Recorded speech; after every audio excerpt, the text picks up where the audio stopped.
Hi everyone, कैसे हैं आप लोग। उम्मीद करता हूं ठीक होंगे। किस बात की बेचैनी है, किस बात का है टेंशन, किस बात की बेचैनी है, किस बात का है टेंशन। मैथ की खूबसूरती आप समझ लेंगे जब आप पढ़ेंगे रिलेशन एंड फंक्शन। तो चलिए हम लोग रिलेशन एंड फंक्शन जो चैप्टर है उसका हम सेकेंड लेक्चर को स्टार्ट करते हैं। ठीक है, चलिए शुरू करते हैं। तो देखिए, हम लोग जैसा कि रिलेशन पे बात किए थे कि रिलेशन जो होता है वो किसी सेट पे रहता है। ठीक है, यानी रिलेशन जब भी होता है किसी न किसी सेट पे होता है। तो हम लोग जैसा कि डिस्कस किए थे कि रिलेशन जो होता है वो अगर सेट ए है तो ए क्रॉस ए का सबसेट होता है। ठीक है, तो हम लोग उस दिन बात किए थे प्रीवियस वीडियो में हम लोग बात किए थे कि रिलेशन जो होता है इम्प्टी भी हो सकता है, जिसको कि हम लोग वॉइड रिलेशन बोलते हैं या इम्प्टी रिलेशन बोलते हैं। और अगर रिलेशन पूरा ए क्रॉस ए हो गया तो हम लोग उसको यूनिवर्सल रिलेशन बोलते हैं। तो चलिए, एक और तरह का रिलेशन होता है जिसको कि हम लोग आइडेंटिटी रिलेशन कहते हैं। ठीक है,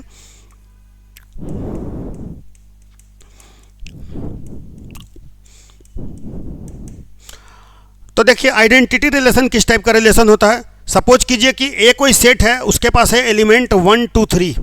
ठीक है, तो अगर हम कोई रिलेशन लिखते हैं जिसमें कि 1 1 लिख दे, 2 2 लिख दे, 3 3 लिख दे, तो इस तरह का रिलेशन को आइडेंटिटी रिलेशन का बेसिक खासियत होता है कि इसमें ए और बी दोनों का दोनों इक्वल होता है। जैसे यहाँ पे 1 1 है, यहाँ पे 2 2 है, फिर यहाँ पे 3 3 है।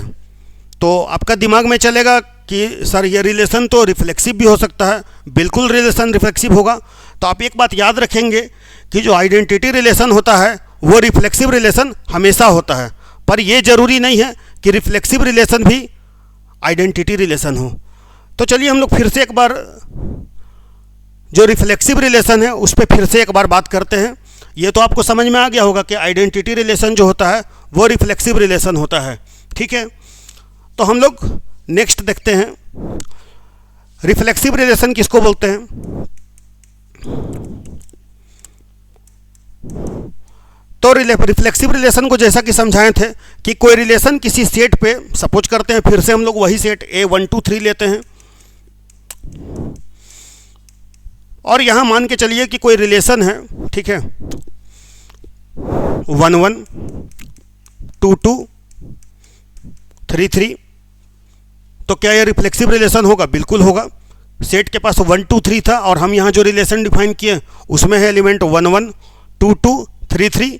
इसमें खासियत होता है कि सारा एलिमेंट जो होता है वो खुद से रिलेटेड होना चाहिए। 1 1 2 2 अगर सपोज कीजिए कि इसका एलिमेंट को हम लोग ए से रिप्रेजेंट करें, सेट का जो एलिमेंट है उसको ए से रिप्रेजेंट करें, तो उसको रिफ्लेक्सिव होने के लिए ए रिलेटेड ए होना चाहिए for all A belong to capital A, मतलब सारा होना चाहिए। ठीक है ना।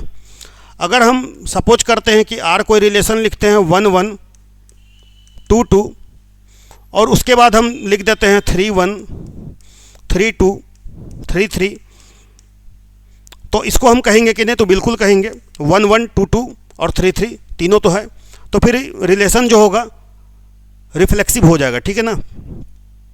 तो रिफ्लेक्सिव रिलेशन समझ में आ रहा होगा।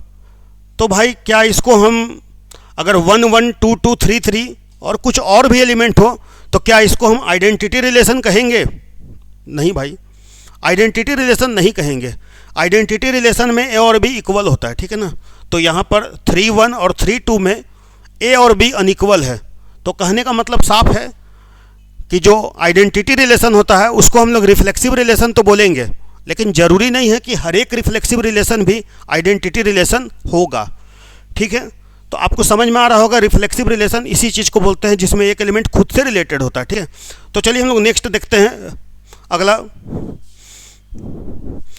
अब जो रिलेशन है इसका नाम है सिमेट्रिक रिलेशन। सिमेट्रिक रिलेशन क्या होता है उसको चलिए समझते हैं। सिमेट्रिक रिलेशन का मतलब होता है ए अगर बी से रिलेटेड है, ऐसा हम लोग मान लेते हैं, ए बी अगर बी से रिलेटेड है तो बी को ए से रिलेटेड होना होगा। अगर बी भी ए से रिलेटेड है तो हम लोग इसको कहेंगे कि रिलेशन जो है वो सिमेट्रिक है, और अगर नहीं होगा तो कहेंगे नॉन सिमेट्रिक है। ठीक है, समझ में आ रहा है। फॉर एग्जांपल हम लोग लेते हैं उसी सेट पे ए इजिकल टू 1 2 3 है और एक रिलेशन लेते हैं जिसमें कि 1 1 2 2 3 3 और चलिए हम लोग ले लेते हैं 1 2, ठीक है, 2 1। अब कोई पूछेगा कि भाई ये बताइए कि सिमेट्रिक रिलेशन है कि नहीं। बिल्कुल है। सिमेट्रिक रिलेशन यहाँ पे हमको चेक करना है कि अगर ए बी से रिलेटेड है तो बी भी ए से रिलेटेड होना चाहिए, ठीक है। यहाँ पर देखो भाई लोग 1 2 से रिलेटेड है, उसके बाद 2 भी 1 से रिलेटेड है, ठीक है। तो हम लोग इसको कहेंगे कि सिमेट्रिक रिलेशन है। अगर 1 2 रहता 2 1 नहीं रहता तो फिर ये सिमेट्रिक नहीं होता, ठीक है। तो सिमेट्रिक रिलेशन सिंपल सा चीज़ है। हम लोग सिमेट्रिक को तब चेक करते हैं जब सेट में ए रिलेटेड बी है तो देखना पड़ता है बी भी ए से रिलेटेड है कि नहीं। अगर है तो सिमेट्रिक होगा और नहीं है तो नहीं होगा। बहुत सा केसेस में सिमेट्री होता है, कहीं पे सिमेट्री को फुलफिल नहीं करता है, ठीक है। अब हम लोग देखते हैं ट्रांजिटिव रिलेशन।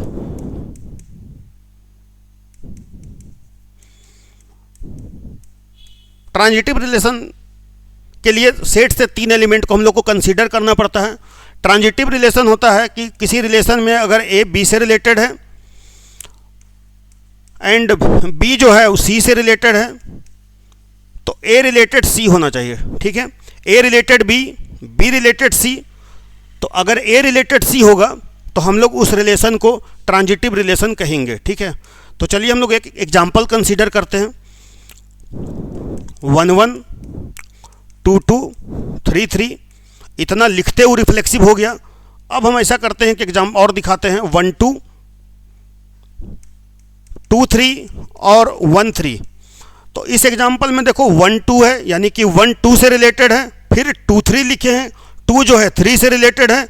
इसके बाद यहाँ पे गौर करो 1 2 से रिलेटेड है, 2 3 से रिलेटेड है, तो 1 का कनेक्शन कहीं ना कहीं 3 से होना चाहिए। तो यहाँ पर साफ दिख रहा है 1 भी 3 से रिलेटेड है, तो भाई ट्रांजिटिव ही होगा, ठीक है। अगर यहाँ पे हम 1 3 को छोड़ दें तो ए रिलेटेड बी तो है, बी रिलेटेड सी है, बट ए सी से रिलेटेड नहीं है, तो फिर इस कंडीशन में ट्रांजिटिव नहीं होगा, ठीक है। तो रिलेशन जो होता है इस तरह से रिफ्लेक्सिव, सिमेट्रिक और ट्रांजिटिव तीनों हो सकता है। और जब रिफ्लेक्सिव भी होगा, सिमेट्रिक भी होगा और ट्रांजिटिव भी होगा तो हम उस तरह के रिलेशन को बोलते हैं इक्विवेलेंस रिलेशन, ठीक है। तो इक्विवेलेंस रिलेशन जनरली कोई रिलेशन रिफ्लेक्सिव, सिमेट्रिक और ट्रांजिटिव तीनों अगर होता है तो हम लोग उस रिलेशन को बोलते हैं इक्विवेलेंस रिलेशन। तो चलिए कुछ इक्विवेलेंस रिलेशन पे कुछ क्वेश्चन देखते हैं जिससे कि आपको क्लियर होगा। और उसमें हम बात करेंगे रिफ्लेक्सिव, सिमेट्रिक, ट्रांजिटिव तीनों प्रॉपर्टी का। अगर तीनों फुलफिल होगा तो इक्विवेलेंस रिलेशन होगा, अदरवाइज वो इक्विवेलेंस रिलेशन नहीं होगा। तो चलिए एक क्वेश्चन हम लोग कंसीडर करते हैं। सपोज करिए कि ए कोई सेट है, उसके पास एलिमेंट है 1 2 3 4 और लास्ट में है 14, ठीक है। और आपका एक रिलेशन दिया हुआ है जिसमें कि लिखा है x y such that 3x minus y is equal to 0। अब आपसे पूछ रहा है कि बताइए भाई कि ये रिलेशन जो है रिफ्लेक्सिव, सिमेट्रिक, ट्रांजिटिव है कि नहीं। अगर तीनों होगा तो इक्विवेलेंस रिलेशन होगा, आपसे पूछ रहा है। तो सबसे पहले हम लोग को रिलेशन को लिखना होगा, ठीक है। यहाँ पर देखो 3x माइनस वाई बराबर 0, तो हम लोग इस दो तरह से सेट कर सकते हैं। x क्या है तो x है 1 से लेके 14 में कुछ भी हो सकता है। y क्या है, y भी 1 से लेके 14 में कुछ भी हो सकता है, ठीक है। तो यहाँ पर हम लोग इस तरह से चेक कर सकते हैं। हम x के जगह में अगर 1 पुट करेंगे तो 3 को 1 से इंटू करेंगे तो 3 होगा, तो फिर 3 में कितना घटाएंगे तो 0 आएगा। आप बोलेंगे 3 होगा, बिल्कुल सही। तो इतना करने में तो टाइम लगेगा ना, एक एक ठो रख के देखेंगे। फिर यहाँ पर अगर हम 2 रखते हैं तो 3 दूनी 6 होगा, तो 6 में 6 घटाने से 0 होगा। आ रहा समझ में। तो इतना नहीं करके जाहिर सी बात है 3x minus y is equal to 0 है, तो y इज इक्वल टू क्या होगा 3x, y तो बाद में है यहाँ पे। तो इसका मतलब है कि हम लोग चलिए x से चेक करते हैं। अगर हम x को 1 लेते हैं तो 3 का 3 हो जाएगा। अगर हम 2 लेते हैं, ठीक है, अगर हम 2 लेंगे तो 2 को 3 से मल्टीप्लाई करेंगे तो 6 हो जाएगा। अगर हम 3 लेते हैं तो 9 हो जाएगा। अगर हम 4 लेते हैं तो 3 से मल्टीप्लाई करेंगे तो 12 हो जाएगा। तो यहाँ पे क्या देख रहे हैं, और 5 नहीं होगा, इसलिए 5 कंसीडर नहीं करेंगे। 5 को 3 से मल्टीप्लाई करेंगे तो 15 होगा, और 15 दुर्भाग्य से इस सेट में है ही नहीं, तो गलत हो जाएगा। अगर यहाँ गलती से क्वेश्चन में 14 के बाद 15 भी रहता तो यहाँ पर एक मेंबर मेरा और जाता, वो होता क्वेश्चन को फुली फिलफिल कर रहा है। 1 को 3 से इंटू करेंगे तो 3 होगा, 2 को 3 से करेंगे तो 6 होगा, जो कि पूरा तरह से फुलफिल कर रहा है। ठीक है, अब हम लोग चेक करते हैं कि जो हम लोग रिलेशन लिखे हैं ये इक्विवेलेंस रिलेशन है कि नहीं। तो चलिए सबसे पहले हम लोग रिफ्लेक्सिव चेक करते हैं, ये रिफ्लेक्सिव है कि नहीं। तो R इज नॉट रिफ्लेक्सिव।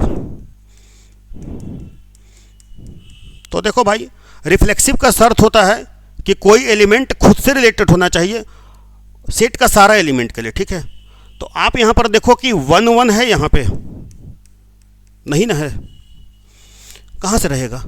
1 को 3 से इंटू करने से 3 होता है, 1 को 3 करने से 1 थोड़ी होता है। एक का पहाड़ा में 3 बार अगर हम पढ़ते हैं तो 1 थोड़ी आएगा, 3 आएगा, जो कि नहीं है। इसी तरह से 2 2 भी नहीं है, और इसी तरह से 14 14 भी नहीं है। एक काफ़ी था, रिलेशन रिफ्लेक्सिव नहीं है, एक काफ़ी था बताने के लिए, यहाँ तो बहुत सारा बताएं।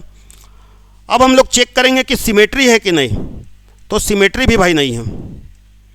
क्यों नहीं है सिमेट्री, देख लो भाई क्यों नहीं है। 1 3 तो है, 1 3 इसलिए है कि 1 को 3 से मल्टीप्लाई करेंगे तो 3 आएगा।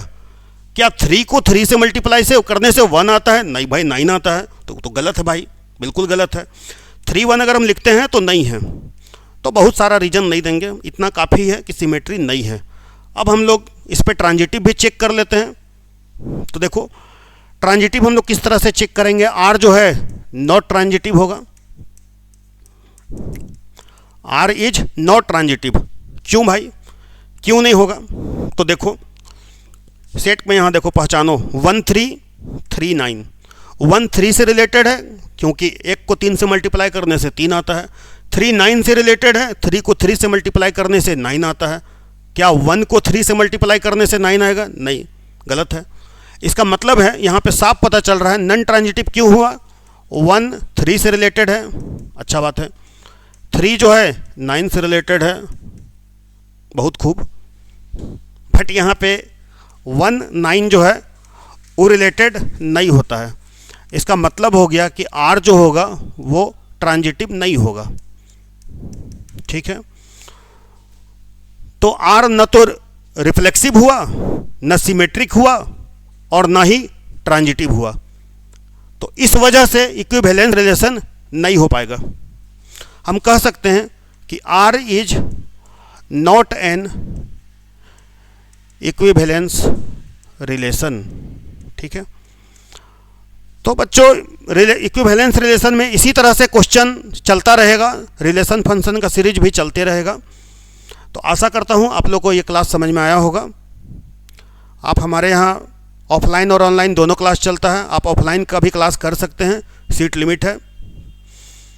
ठीक है, इसी के साथ आज का वीडियो समाप्त होता है। जय भारत, जय हिंद, थैंक यू।